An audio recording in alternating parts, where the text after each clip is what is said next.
an ancient stone, over 2,800 years old, hidden for centuries beneath the desert sands. Carved by an enemy of Israel, this stone confirms names, battles, cities, and even the name of God Himself, Yahweh. This is not a prophecy. This is history, and it destroys two of the biggest claims against the Bible, that it was corrupted and that it was myth. Before we start, we'd like to ask for your support. If you enjoy our video, please hit the like button. This will help us reach more people and create content for you. Now let's get started with today's video. This is the Moabite Stone, also known as the Mesha Stele, and what it reveals might shock you.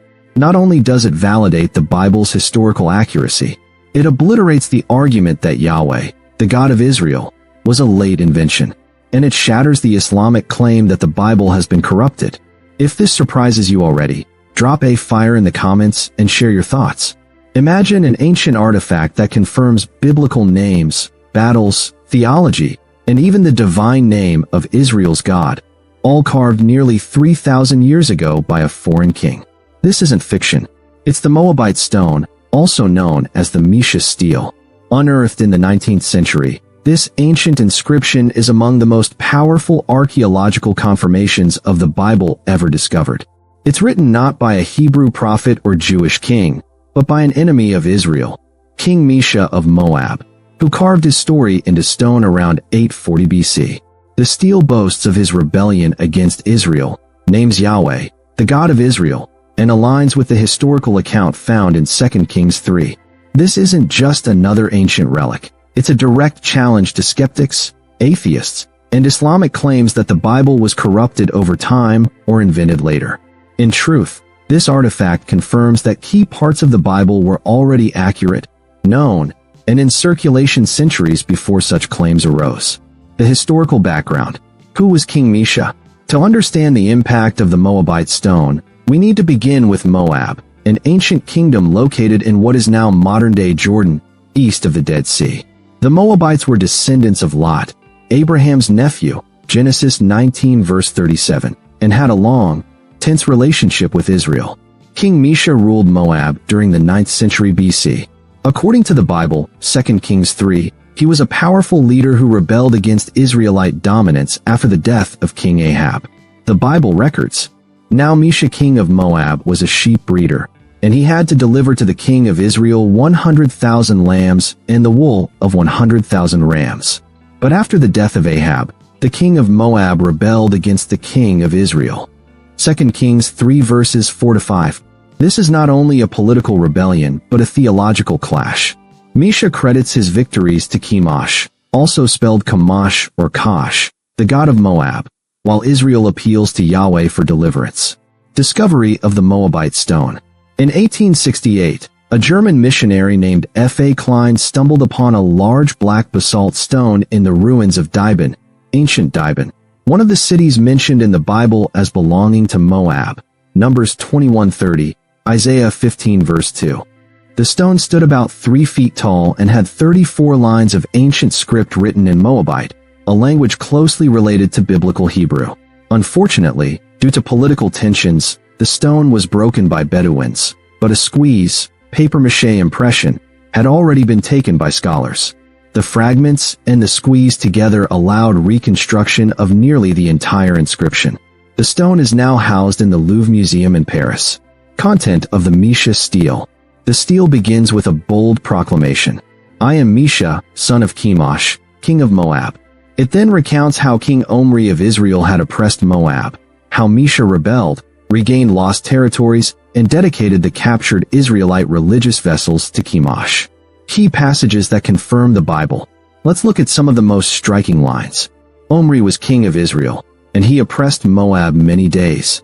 Confirming 1 Kings 16 verses 23-28 and 2 Kings 3 verses 4-5, where Omri and his dynasty rule over Moab. His son, Ahab, followed him, and he too said, I will oppress Moab. Matching the biblical succession of Omri, Ahab, Joram. 2 Kings 1:17, 3:1. But I, Mesha, triumphed over him and his house, and Israel perished forever. Reflects the Moabite version of their temporary military success during rebellion. And I took from there the vessels of Yahweh, and I drag them before Chemosh. This is huge. It directly names Yahweh and acknowledges him as the God of Israel, matching precisely the biblical narrative of religious warfare and the taking of sacred objects. Mentions of cities such as Ataroth, Nebo, and Medaba. These are towns also listed in Numbers 32:3, 32:38, and Joshua 13 as part of Israelite territory, showing geographic consistency. Why this stone is so devastating to modern skepticism. 1. Confirms Israel's historical existence.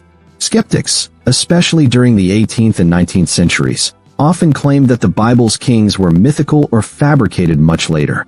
But the Moabite stone names Omri, a historical king of Israel. His house, the Omride dynasty. Israel as a recognized nation. No longer can it be said that early Israel was invented centuries after the events. Even an enemy king acknowledged its existence. 2. Validates the use of the divine name Yahweh. Critics and Islamic apologists often argue that Yahweh worship developed late, perhaps during the Babylonian exile, 6th century BC. But here we have an enemy nation in the 9th century BC, referring to Yahweh by name, acknowledging him as Israel's God. This confirms that Yahweh worship was already widespread and established centuries before the exile, aligning perfectly with Old Testament claims. 3. Refutes the Islamic claim of scriptural corruption. Islamic theology, Quran 2 hours 75 minutes, 3 hours 78 minutes, teaches that the Torah was originally divine, but became corrupted. Muslims often argue that the Bible was altered over time. But the Moabite Stone, written 1,400 years before Muhammad, confirms that Israel worshipped Yahweh, not a pagan or fabricated deity.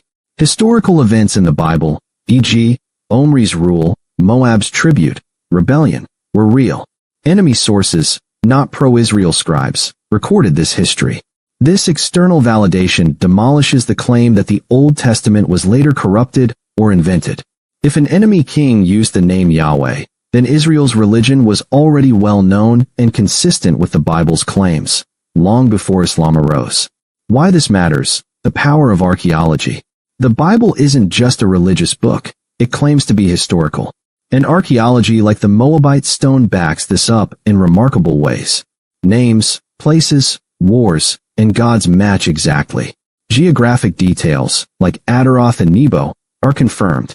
Religious practices, like taking temple artifacts, align with other biblical events, such as when Babylon took temple items from Jerusalem, 2 Kings 24 verse 13.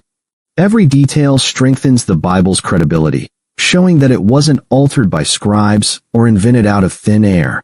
Instead, the events were so significant that even hostile nations recorded them. The Moabite stone was buried for centuries, but the truth it holds can't be silenced. Right arrow, drop a comment. What do you think about this find? Right arrow, share this video to silence the critics. Like, comment, and subscribe to keep exploring the forgotten evidence that confirms the Bible. And most importantly, keep seeking truth, because it will always lead you back to God.